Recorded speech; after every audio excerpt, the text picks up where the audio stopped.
I can't wait to read the comments on this video, but welcome guys, my name is MrDalekJD. You may not have realized, but Black Ops 4 has already turned 1 year old, which is insane to even comprehend, and it's been quite a year. Now that the Black Ops 4 DLC season is well and truly over, I'm gonna rank every Black Ops 4 Zombies map from worst to best. That means both Ether and Chaos pitted together to see what is truly the best map in Black Ops 4 Zombies. Now at any point, if you agree or disagree, I'd love to hear it in the comments. So feel free to chime in if you change this list whatsoever. Now this isn't my first rodeo ranking Zombies maps, as nearly 2 years ago I ranked every single Zombies map that existed at the time before Black Ops 4. That included Exos, IW Zombies, and everything non-Treyarch in between. If you want to see me recreate that with BO4 maps included, then like this video right now. To get some clear ground rules out the way when it comes to listing these 8 unique Zombies maps that we got over the past year, this is a personal list. You may disagree, and I love to hear why, but please refrain from throwing pitchforks at me because that ain't cool. Let's just start a conversation in the comments instead, okay? So anyway, coming in at the #1 worst Zombies map in Black Ops 4 Zombies, in my opinion, is Voyage of Despair. Now, I don't think this is going to come as much as a surprise to anyone, but I'm sure there's a few of you guys out there that really like this map. And I must stress highly that I do appreciate what Treyarch were trying to do with this map. It is a technical masterpiece. It's easily the biggest Zombies map we have ever had, and it's truly unique. What they did with this space is incredible, turning the Titanic, one of the most iconic disasters in human history, into a Zombies map that works as a Zombies map is impressive, but unfortunately the execution in this map is just what lets it down. Before I go any further, I have a message for you all from today's sponsor, which is Raid Shadow Legends. We interrupt this video to bring you some breaking news. Do you like games? Yeah. Do you own a mobile phone?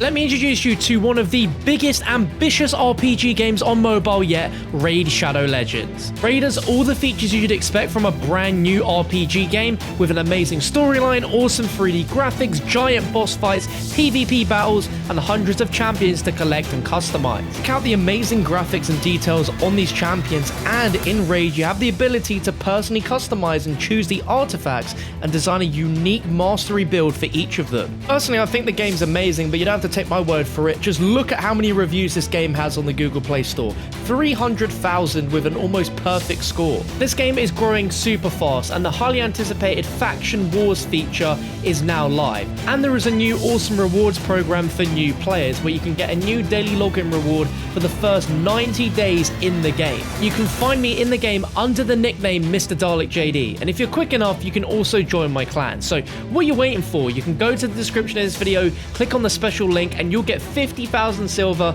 and a free epic champion as part of the new player program to start your journey. It's free to play, so you got nothing to lose. Big thanks again to Raid for sponsoring the video, but let's get back to the video. Now, before this game came out and I played this map for the very first time, I said that this map is probably going to be the one that I'll sink the most time in.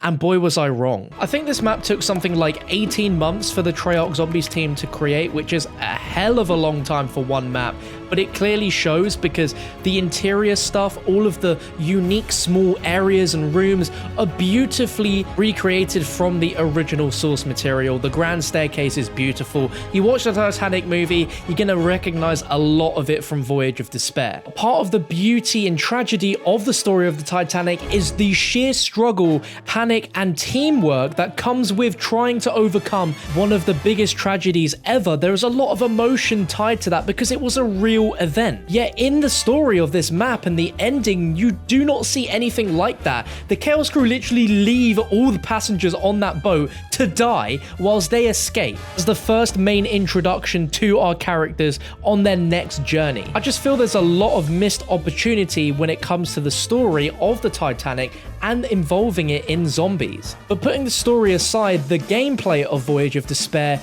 just is not fun at all. The Chaos maps already have one one big flaw in comparison to Ether, and it's the fact that there are so many different types of zombies. On Voyage specifically, you have Stokers, which is already on top of normal zombies, elementals being a combination of fire, ice, gas, and electricity, and Blightfathers. That's one heck of a lot of zombies for a map that is gigantic but so small at the same time. The poop deck is the only real space you have to be able to train up and play zombies like normal. But aside from that, there is absolutely every chance that you will get trapped in corners and in the most narrow of play spaces. For some people, Black Ops 4 was their first ever zombies experience, and having Voyage as one of them is absolutely brutal. By no means is that a casual map. It is hardcore to the max, with that Easter egg quest being one of the most difficult Easter egg quests in all of zombies in my opinion. And what makes me feel even more worse for this being the worst map on the game is that it had every intention to be such a solid map.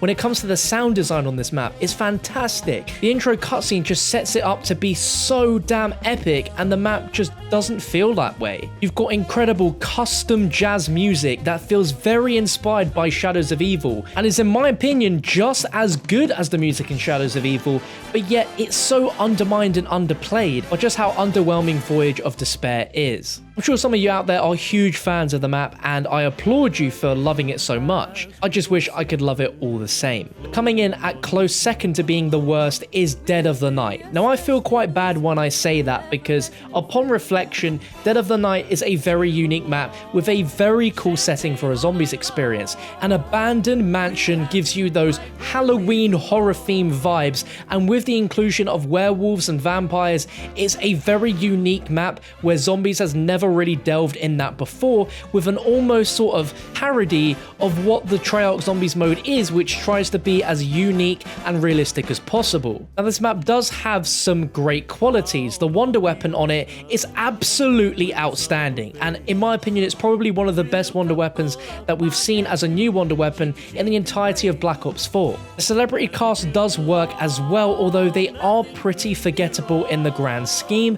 I would have liked to have seen more from these characters actually, because they are severely underdeveloped in this map, and with that ending obviously we'll never see any more development from them. It also introduced some new features such as silver bullets, where you could potentially always have ammo for a gun by applying silver bullets on it and buying silver bullets. That was a really interesting concept, which I'm glad they did. And I do feel like Zombies was always going towards some sort of haunted mansion as a zombie setting. But what lets this map down the most, especially on launch and a few months afterwards, was the red Nosferatus and just their general existence. The Nosferatus are almost on par with as annoying as denizens from Transit, because they leap onto your screen just like denizens do. It really disrupts the flow of gameplay, so much so that Treyarch actually had to nerf the amount of spawns of them. And when you combine that with elemental zombies again, which was another problem from Voyage, on top of werewolves, you've got a lot of different types in this map. Now all of these spawns have now been adjusted, so it's actually quite an enjoyable experience, and if you've not played, I definitely recommend you jump in. And I feel like Dead of the Night is going to be like a wine that just gets better the longer you leave it, but it just doesn't hold quite up as much when it comes to the other maps on the game. So coming in next is Blood of the Dead, which I'm ranking as the worst Ether map in Black Ops 4 Zombies. Now this is surprising even for me to say, and a year ago I would never ever believe I would be saying those words, but Treyarch absolutely missed the mark when it came to this remake. I don't know what Treyarch were thinking, because they had such a great opportunity to make this even more legendary than Mob of the Dead, which is a task almost impossible, but Treyarch really failed with this map. Whilst the new portions of the map at the beginning are great, once you get past that catwalk and into the main prison, you're never really going to see that part again. I don't know how, but Treyarch made the gameplay on this even less fun than Mob of the Dead. Dogs should have never been added onto this map, but they have, and on release, they were absolutely dreadful. Replacing the Afterlife concept with a shield that has the Afterlife essence was a cool idea, but more than a third of your playtime on this map, if you're doing the Easter egg, involves you looking through a shield window, which is never fun. And the Easter egg quest in general is such a disappointment. It's ultimately, in my opinion, one of the worst Easter eggs ever. It just doesn't really make any sense, and it is god awful to do. Like, the only bearable one is escorting the ghost by killing infinite waves of zombies and the banjo potentially. The others just make literally no sense, and they are so unfun to do. And that's coming from someone that loves doing Easter eggs on zombies. I've only done this Easter egg once, and I don't really ever want to do it again, just because of how boring the Easter egg is. And whilst the ending of this map is one of the most emotional ever, and in my opinion is one of the best cutscenes we've ever had in zombies, getting to it just feels really underwhelming and a bit of a chore. And the actual boss fight itself could have been so much better. Like, you hardly fight this gigantic Brutus in the end. Some of the most iconic parts of Mob of the Dead, such as the Golden Gate Bridge and the plane, are completely gone from this remake. I really wish I could say better things about Blood of the Dead, but unfortunately,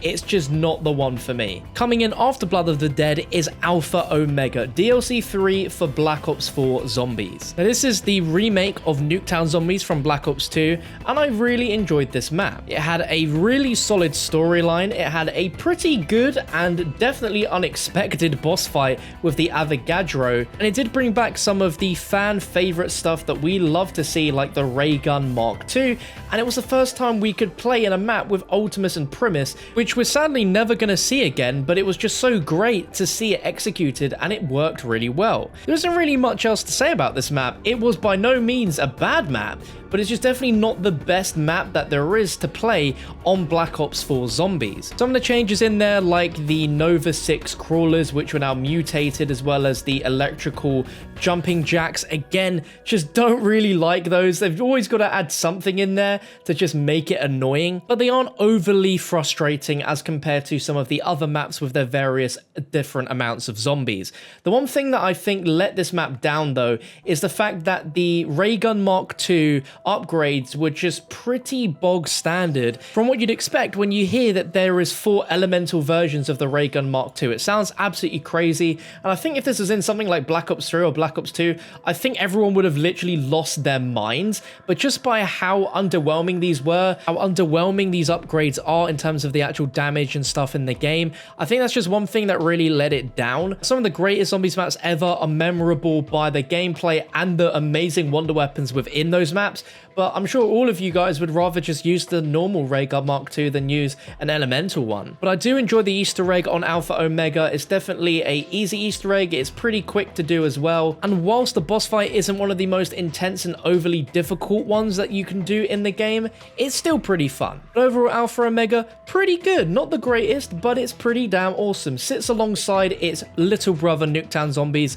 very, very well. Coming in the top 4 spot now is Classified, and this is just an exact way on how you should do a remake. It is just the classic zombies gameplay that you loved from Black Ops 1 on 5, just re-brought into Black Ops 4. There isn't anything overly complicated added in with this. The Winter's Howl is exactly as you remember it, just as good as it was. And the additional of Groom Lake being the Pack-a-Punch location was very, very cool. It's as solid as zombies maps get. Obviously, I couldn't rate this as the best map on Black Ops 4, just because it is pretty basic in comparison to the others, but it's a really, really great remake. I love the amount of storyline lore that is on this map. But when it comes to that Easter egg, goodness me, Tryout, please don't do something like that ever again. Round 150 on this map, let alone round 150 on any zombies map in general, is just a ridiculous part of an Easter egg, man. But I guess it is nice as a reward for those that do play high rounds, and I also appreciate the fact that it doesn't end the game. You could keep going if you really wanted to. Now, coming in at the 3rd best zombies map is going to be Ancient Evil, and upon release it had huge shoes to fill. It was the ending to the Chaos storyline, and it was also the first time we're actually going to see progression in the Chaos storyline since the original launch of the game. People were feeling very fatigued that we were getting yet another Chaos map when the Ether story was left on such a big cliffhanger, and this really delivered. When it comes to the design, overall flow of the map and graphics on these zombies maps, Ancient Evil is one of the most beautiful in the game. The setting for this map was fantastic in Delphi, Greece, and brought some fantastic gameplay changes to the Chaos story, which was definitely needed. We had the introduction of 4 elemental gauntlets, which were far superior than the elemental krakens, which I bet you forgot even existed, which were not the most memorable of elemental wonder weapons by far, but they are very, very fun to use and are at least practical as a weapon to have rather than the Elemental Ray Gun Mark IIs. There was a huge cinematic feel to this map with tons of in-game cutscenes, such as riding Pegasus from one section of the map to another, and the mid-Easter egg quest cutscenes as well as the boss fight. Nothing in this map is overly tedious for you to set up and do. I really like the shield on this map as well, the fact that it can throw spears as well, which was super unique at the time, and taking some of the best parts from previous Chaos maps such as challenges and throwing that in so that you can get yourself some really good gear very early on. It's just an all-round fantastic quality map for any play style and suitable for those that have played zombies for years and for those that have never played before. It's a great end to the Chaos story, and overall I just really like this map. Coming in now at second place, so close to being the best map on Black Ops 4 but just misses that final point, is going to be Tag der Toten, the best ether map in Black Ops 4 Zombies. What I like about this map is it is truly the best faithful remake Treyarch have done out of all the other remakes in BO4. It feels different enough from Call of the Dead to be its own standalone map, but it also has a great gameplay flow which matches what Call of the Dead had. Playing as Victus again is also a bonus, but overall this map just feels like a normal traditional zombies map. It just has that familiar BO1, BO2 feel to it. And you combine it with some nostalgia, like having a new version of the Wonderwaffle as a sniper, which actually works really, really well, and having the Thunder Gun back in BO4 Zombies is great. I will say the Tundra Gun is probably one of the biggest letdowns ever. Like the fact that there is a new elemental version of a Thunder Gun and it is just straight doo-doo, I cannot forgive Treyarch for that. But I like how the Easter egg is pretty simplistic and follows a pattern. The gameplay is fun as heck on this map, and there isn't much besides the Voyage ending boss fight that really comes to just how adrenaline pumping that finale is to this map's Easter egg. But coming in as the best zombies map on Black Ops 4 is without question 9. The first time I played this map, I knew it was something special, and when we compared it to the launch maps of Voyage, Blood of the Dead, and Classified, this one stuck out as just a completely unique, original experience that is one of the best that we've ever seen in zombies, let alone in Black Ops 4. I don't think it can be stressed enough just how awesome the location for this map is. The setting being in a gladiator arena with hundreds of people in the crowd watching you and dictating by how well you're playing is a fantastic feature. Like the fact that's even part of the main Easter egg for you to get either some great rewards or not so great rewards is really, really cool as just an overall thing in zombies. I love as well how accessible this map is. The challenge system makes it great for those new players to be able to get some great stuff straight off the bat. It's a map that flows really well with that central main spawn being a fantastic place to train, and then you have 4 different directions that you can go off to do various things. The character of this map is just so unique to anything we've really ever seen before that it's just crazy that we will never see something similar to this again. We have a very unique wonder weapon being the Scorpion Gun, and it's by no means the greatest wonder weapon we've ever seen, nor is it the best in Black Ops 4 in my opinion, but it's still very, very unique and is on par with just how strange it is to the Apothicon Servant from Shadows of Evil. I mean, where else would you ever see a live Scorpion as a gun? I love the music on this map as well, just the round changes, the taunts from those watching in the stands. That final boss fight is just incredible. One of the biggest things we've ever seen inside of a boss fight in zombies. Now this map isn't perfect, there are a few things that do annoy me, and it's just the elementals in general when it comes to Chaos maps.